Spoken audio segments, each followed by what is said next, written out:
Hey everyone, this is my little third video on this channel. I've just been making videos as sort of a way to share a few thoughts that I have and in a sense vent on whatever thing that's driving me nuts as concerns. It's basically become the China channel. And that is just for anyone who hasn't watched my couple of tiny little other videos that we made. Um, I don't do anything fancy. I'm just talking about things that I feel like people should talk about, and I hope it starts conversations and it starts people thinking about having some tools for how to view things that are going on and have constructive conversations about them. So, the thing that I wanted to talk about tonight is just this growing trend of Western journalists and other people that have this need to equate um, things that happen in the United States with what's going on in China, or almost presented from this standpoint of the United States has no moral ground to address China because of, such and such. What about this? What about that? And it's not a new trend. Like people have always done that. The United States, as the most economically powerful country in the world, I feel like is always going to get the most scrutiny, and rightfully so.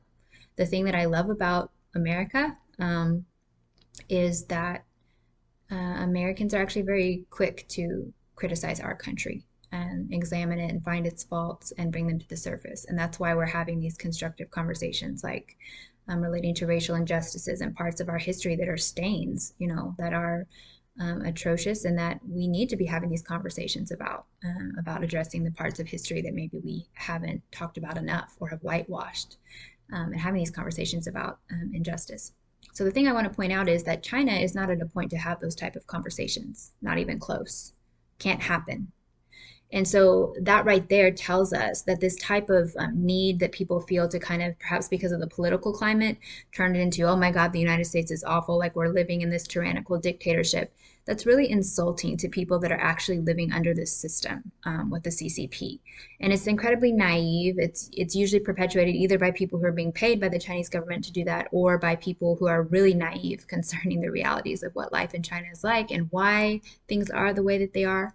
And also, I would just summarize it as being spoken from the ultimate place of privilege.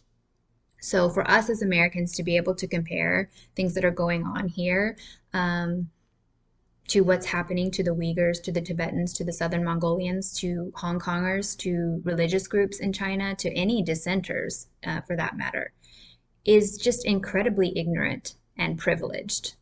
Like, we're having these conversations regarding white privilege here in the United States and in many countries, and that's great to have that conversation. But please also recognize there's such a thing as American privilege.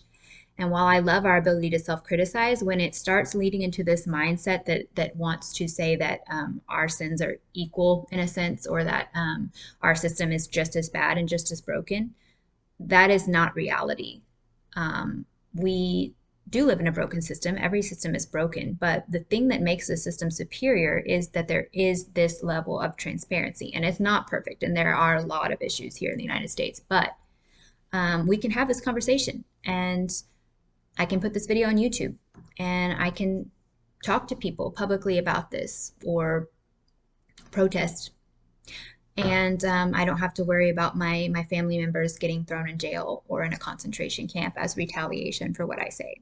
Don't have to worry about getting thrown in jail for having this conversation about the government or injustice or any of these issues. And so basically, to summarize, what I feel like needs to be said today is stop it.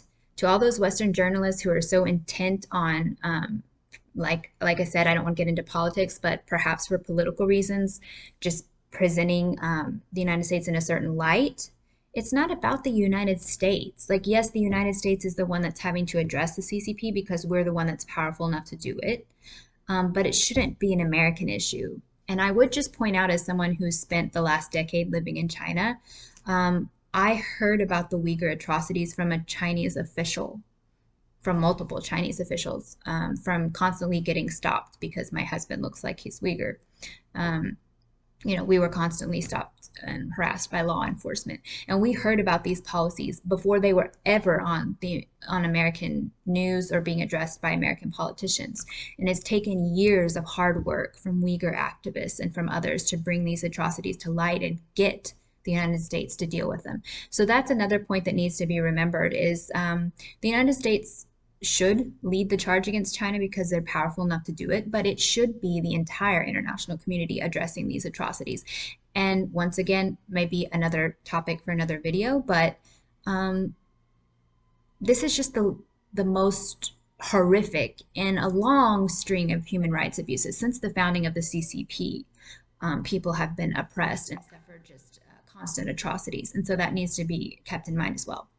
So yes, I look forward to getting attacked by trolls in the comments. I usually delete them if they go too far. I'm not wasting my energy on people that are paid by the Communist Party or, just hate living in a democratic society so much that they want to attack it. Go right ahead. You're free to do that. I would probably recommend you go live in China. You'll probably love it, but not for me, not for Uyghurs. No. And once again, to the people that are writing these kind of articles as kind of trash and are downplaying a genocide, you're complicit. You are picking a side, and it's the wrong side. So it needs to stop. Y'all let me know what you think, and let's have some conversations about how to address these things.